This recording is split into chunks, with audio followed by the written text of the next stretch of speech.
Okay, looks like we're live. Hello, hello. Thank you for joining me today.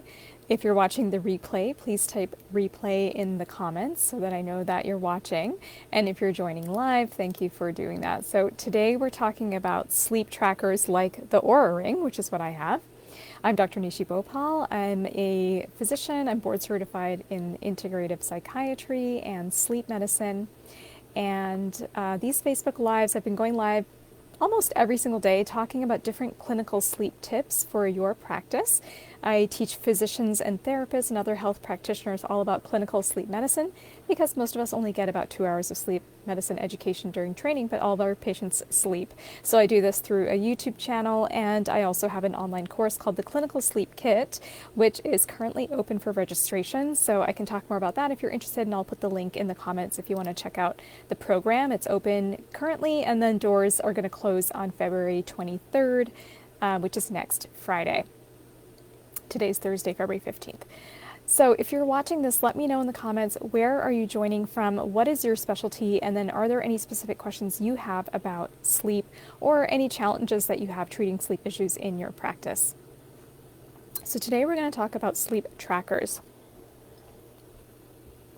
Okay, and so let me know in the comments, do you use sleep trackers with your patients? So I'm talking about things like Oura Ring, Fitbit, Apple Watch, anything that's tracking patients' sleep. Do your patients use them, or do you use them clinically? Inside of the Clinical Sleep Kit program, we have expert guests come on every month.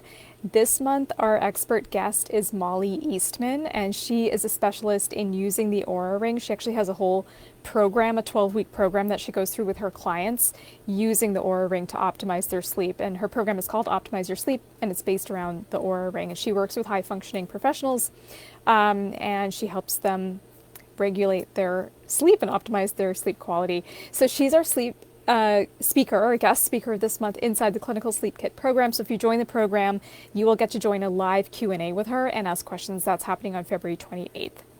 Okay, so let's talk a little bit about sleep trackers and their clinical utility.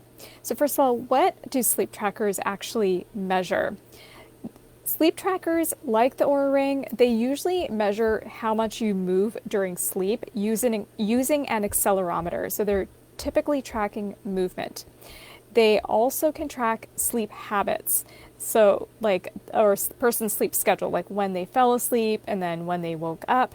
Some trackers also measure heart rate and respiratory rate.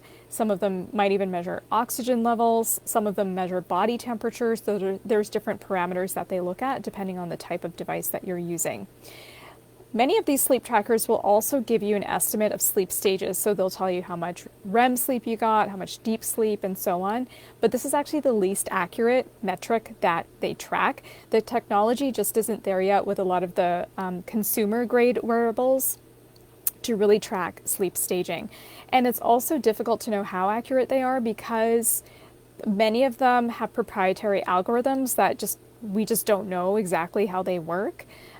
As technology evolves, I suspect we're going to see more accuracy with regard to sleep staging. So it'll be kind of exciting to see that data and to be able to get that data clinically with patients without having to do an EEG or an overnight polysomnogram. But as of right now, I recommend people to take sleep staging data from their tracker with a grain of salt. So how accurate are these at measuring sleep? And we talked a little bit about the sleep staging, but do they actually know when you're asleep and when you're awake? So sleep trackers are actually pretty good at estimating when people are asleep and when they're awake. But like I said, they're not that great yet at measuring the individual sleep stages. So when it comes to measuring sleep, there was a meta-analysis from 2019 showing that they are accurate at determining sleep versus wake about 78% of the time. So they're not 100% accurate, and they're less accurate in people who have insomnia. Because when people have insomnia, they have a tendency to lay very, very still, hoping that they're going to fall asleep. And because these wearables are usually using an accelerometer, because people are laying very still, the tracker might interpret that as being asleep. So there was actually one study that found that sleep tracking watches weren't able to differentiate between wake and sleep in people who had insomnia. Okay, so what are the things, so if your patient is using a sleep tracker, what are the things that they should actually be looking at? What's helpful? So for my patients, I tell them to look at a few different metrics.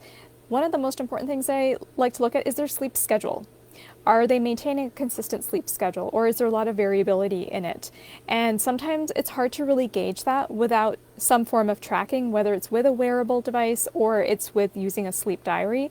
Because if you think about it, like, you might not remember what your sleep schedule was exactly like last week or 2 weeks ago or a month ago. And sometimes, if you're not really paying attention, your sleep schedule can get away from you a little bit. I know that it does for me because I tend to have a little bit of a drifting sleep schedule. So if I'm not being super intentional about it, it can kind of get away from me a bit. So I tell my patients to look at their sleep schedule, look at how much sleep they're getting. So are they getting sufficient duration? And in one of my previous lives, I talked a bit about patients who are tired all the time but feel like they're getting enough sleep. So you can check out that live afterwards where I speak a little bit about sleep duration. I also like to look at the metric of sleep efficiency, which measures the percentage of time a person is sleeping versus how much time they're in bed. So these wearables can usually measure those types of metrics.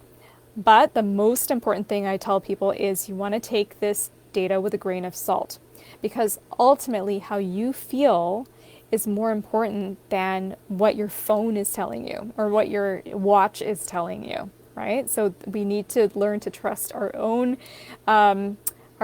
inner sense of well-being, and that's a really important thing, especially when it comes to sleep, building sleep confidence, building trust in oneself. That overrides anything that your Oura Ring or Apple Watch is telling you. So when using a sleep tracker clinically, what are some best practices? So what I recommend is to track trends over time. I'm usually less interested in a single night. Sometimes the patient will show me, like, look at what my sleep was like on Monday night. Okay, yeah, well, what do you think was going on? It's kind of interesting sometimes to talk about it, or it can be helpful, but it's not that helpful of a data point. It's like measuring blood pressure. One blood pressure reading may not tell you very much. You're kind of looking for trends over time. So we don't want to get fixated on one night. And we also don't want to get fixated, or at least our patients, we want to encourage them not to get fixated on trying to get perfect sleep, because there is no such thing. Sleep fluctuates from night to night. And in fact, we want to be on the lookout for something called orthosomnia, which is a fixation on getting perfect sleep. This term was coined by researchers at the University of Chicago a number of years ago, where they were working in the sleep clinic and they saw these patients coming in with printouts of their data or showing the doctor the sleep data from their phone that they got from their wearable, and they were really worried about it and really fixated on it. And so they came up with this term orthosomnia, where people start getting almost obsessive about their sleep data. And of course, that's counterproductive, because then it actually started to cause more insomnia or worsening issues with sleep. So these are some of the mistakes that I see people making. I see patients getting hung up on how much REM sleep they got or how much deep sleep they got. So I remind them that, this data isn't really that accurate as far as sleep staging. So let's kind of leave that aside and let's focus on some of the other metrics, like sleep schedule consistency, those types of things. I also get patients who come in and they get so fixated on the data.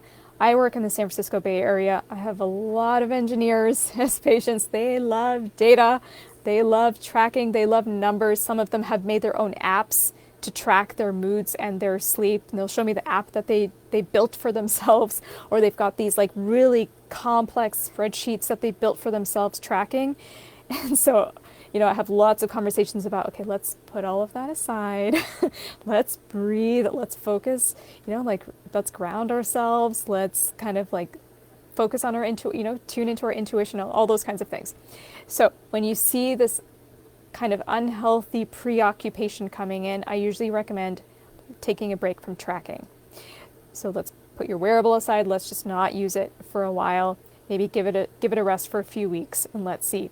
If people are going to be tracking using their wearable or a sleep diary, I generally recommend looking at 2 weeks at a time. If they do tend to have this preoccupation or anxiety about sleep, then 2 weeks at a time. If they don't really have that, then that's okay. They can keep on tracking. So you just have to kind of personalize it to that individual patient.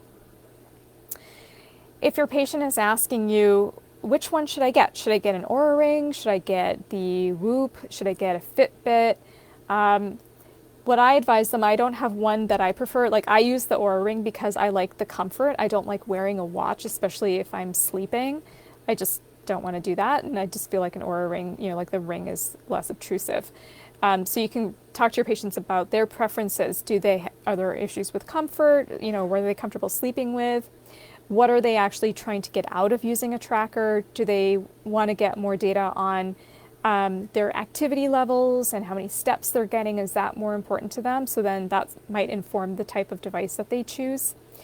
Are they interested in correlating their sleep quality with certain types of habits, like exercise or meditation? Do they want to get a closer look at their heart rate variability? The technology with these wearables is rapidly advancing. So, your patients can do some research to see what the best trackers are for these different metrics that they're really interested in looking at. And then, just again about the Oura Ring, I like it, and it is shown to be one of the more accurate ones at measuring total sleep time and sleep efficiency. I know the Fitbit Sense is also good for that, and that also is, I've heard, is pretty good for circadian rhythm tracking, although the Oura Ring can do that too. I have no affiliation with the Oura Ring, I just use it personally, so I have more experience with it. If you have ones that you like to use, let me know in the comments. I'd love to hear what your experiences are. This one isn't, the Oura Ring isn't great at, or isn't as good at the activity tracking.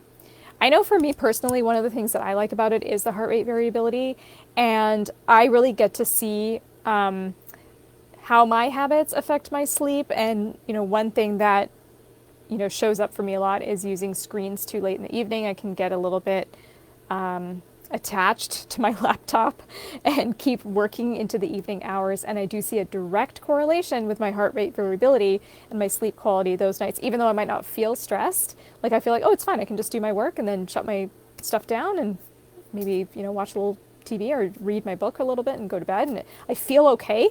But I see in the tracking that there's a correlation with changes there. So I just find that personally very interesting. So let me know in the comments, do you use sleep trackers with your patients? Do you use them personally? What are your experiences with them? I'd love to hear from you. And then we do have Molly Eastman, our Oura Ring expert, coming into the Clinical Sleep Kit as a guest expert. So we do live Q&As every month with different guest experts on sleep. So if you join the program, you get to come live, you get to interact with the expert, you can ask them questions, we discuss cases, we have lots of fun.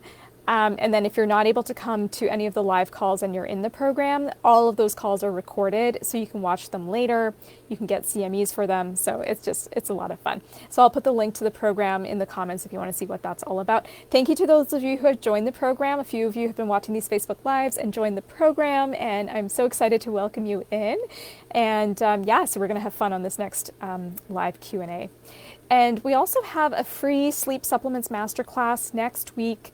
I've already done 2 classes this week. That was also lots of fun, lots of engagement and great questions. The final one is next Wednesday, February 21st at 5 p.m. Pacific time. It's the same class that I did earlier this week. So if you missed those first 2, you can come to this final session. I'll put the link to that in the comments also. And then I will say bye for now, and I'll be back tomorrow.